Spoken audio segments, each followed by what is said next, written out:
बिस्मिल्लाहिर्रहमानिर्रहीम। अस्सलामुअलैकुम dear students and dear viewers. इम्तिहानात के दौरान आराम की अहमियत, ये है हमारा आज का टॉपिक। और वो तमाम स्टूडेंट्स जो एग्ज़ाम्स स्टार्ट होने के सबब अपनी नींद पूरी नहीं कर पा रहे हैं, वो हमारी इस वीडियो को लाजमी तौर पर शुरू से आखिर तक ज़रूर देखें। इम्तिहानात के दौरान आम तौर पर स्टूडेंट के साथ एक बहुत बड़ा मसला बहुत सारे स्टूडेंट्स के साथ ये पेश आता है कि उनकी नींद पूरी नहीं हो पाती। ज़्यादातर वो वरक़ गर्दानी कर रहे होते हैं, कभी नोट्स पढ़ रहे हैं तो कभी किताबें खोल रहे हैं, कभी किसी अपने दोस्त को मैसेज करके कोई चीज़ मंगवा रहे हैं तो कभी व्हाट्सएप के ऊपर कोई चीज़ पढ़ रहे हैं, कभी जनाब अली इंटरनेट पे कोई चीज़ तलाश कर रहे हैं और कभी यूट्यूब के ऊपर कोई वीडियो देख रहे हैं, वॉच कर रहे हैं ताकि उनकी वो मसला हल हो जाए जिस चीज़ की वो तलब कर रहे हैं।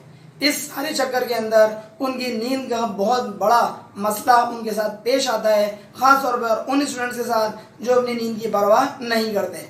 याद रखिएगा, इंग्लिश का एक जुमला है, excess of everything is bad. Good नहीं कहा गया है, बैड कहा गया है।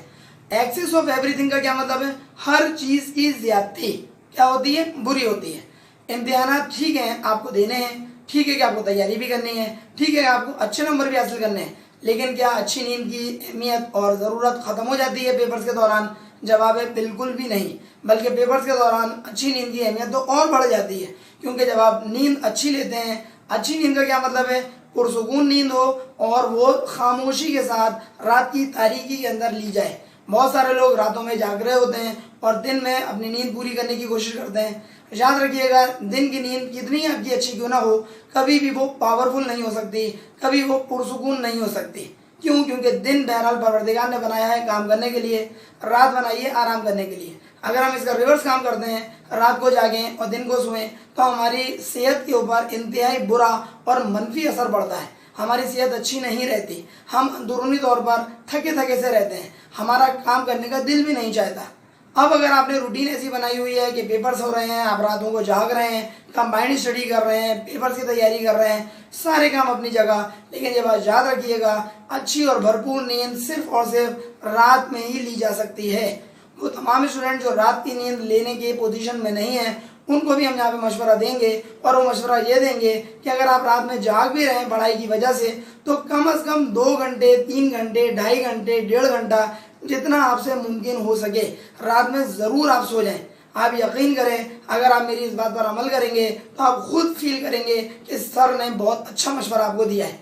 इसलिए रात में अगर आप सिर्फ 2 घंटे भी सो जाएं, बिल्कुल ईमानदारी के साथ, सामने वाले घर में आप अपने, सामने वाले घर का मतलब सामने वाला घर नहीं, अपने ही घर में आप किसी को इन्फॉर्म कर दें, मदर, फादर, भाई, बहन, क्या कि मुझे ठीक 2 घंटे के बाद उठा देना, टाइम भी बता दें।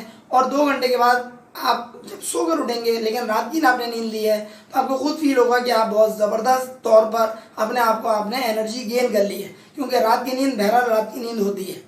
वो तमाम स्टूडेंट जो रात में सो जाते हैं और सुबह उठ के पढ़ रहे होते हैं, मेरी नज़र में वो बहुत अच्छा काम कर रहे हैं। लेकिन अगर आप किसी वजह से ऐसा ना कर सकें, आपकी रूटीन इस बात की इजाज़त ना दे, तो फिर आपको लाजमी तौर पर रात में थोड़ा सा टाइम ही सही लेकिन सोने के लिए निकाल लेना चाहिए। अगर आप निकाल लेते हैं, यकीन करें आप खुद फील करेंगे कि आपने एक बहुत अच्छा फैसला किया है। बहुत सारे स्टूडेंट्स जब उनका नेक्स्ट डे पेपर होता है, तो उस दिन से पहले वाली जो रात होती है वो ज़्यादातर पूरी जाग के गुजारते हैं, पढ़ रहे होते हैं, प्रैक्टिस कर रहे होते हैं, दोहरा रहे होते हैं। ये बिल्कुल अच्छा काम आप नहीं करना है। इसलिए क्योंकि जब अगले दिन आपका पेपर है, जैसे आज सेकंड ईयर अकाउंटिंग का पहला पेपर था अकाउंटिंग का, जिन स्टूडेंट्स ने कल गुज़िश्ता शब पूरी रात जाग के गुजारी है, तो उनके आज के पेपर के ऊपर असर ये पड़ सकता था।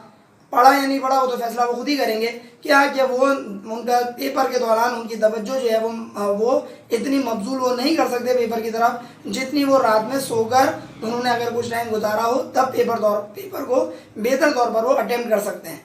मेरा काम है मशवरा देना, अमल करना ना करना आपका काम है। मैं तमाम स्टूडेंट्स को ये मशवरा देना चाह रहा हूँ कि रात में लाजमी तौर पर थोड़ा सा ही सही, लेकिन लाजमी तौर पर थोड़ा सा सो जाया करें, ताकि आपका अगला टाइम जो रिमेनिंग टाइम है वो बेहतर तौर पर आप पढ़ाई के तरफ मबजूल हो सकें, अपने आप को और मशगूल कर सकें। एक आखिरी बात ये कि लगातार सोने की आदत अच्छी नहीं है। फिर क्या करें, आप टुकड़ों में सोया करें। टुकड़ों में सोने का मतलब है 2 से 2.5 घंटे, 3 घंटे आप सो गए, फिर आप उठ जाएं। उठने के बाद भले अलार्म के ज़रिए उठें या किसी घर वाले के उठाने के ज़रिए आप उठें, उठने के बाद फिर स्टडी करें। स्टडी करने के बाद फिर आप थक गए, 3-4 घंटे 5 घंटे आपने पढ़ाई करी, फिर आप 2 घंटे के लिए फिर सो जाएं। टुकड़ों में सोकर जब आप उठेंगे और पढ़ाई करेंगे तो यकीन करें आपकी पढ़ाई ऐसी वाली हो जाएगी, यानी कि बेहतरीन वाली। शर्त क्या है कि अमल करें, क्योंकि इकबाल भी यही कहते हैं, अमल से ज़िंदगी बनती है, जन्नत भी जहन्नुम भी। उम्मीद है हमारी इस वीडियो से आप फ़ायदा उठाएंगे, ख़ास तौर पर वो स्टूडेंट्स जो फर्स्ट ईयर और सेकंड ईयर के एग्ज़ाम्स या तो स्टार्ट उनके हो चुके हैं या होने वाले हैं, वो तमाम के तमाम स्टूडेंट्स इस वीडियो से फ़ायदा उठा सकते हैं और अपने फ्रेंड्स में इस वीडियो को शेयर करवाकर अपने फ्रेंड्स का भी भला कर सकते हैं। अगर अब तक आपने हमारा चैनल सब्सक्राइब ना किया हो तो सर अली अहमद के नाम से चैनल को सब्सक्राइब भी कर लीजिएगा और काइंडली बेल आइकन पर ज़रूर क्लिक कर दीजिएगा ताकि आपको हमारी नई वीडियोस की अपडेट्स फ़ौरन और बर वक्त मिल सके। कमेंट के जरिए हमें ज़रूर बताइएगा कि आपने कितना अमल किया। अगली वीडियो लेक्चर तक के लिए अपने टीचर सर अली अहमद को इजाज़त दीजिए। अपना बहुत ख्याल रखिएगा। अस्सलामु अलैकुम।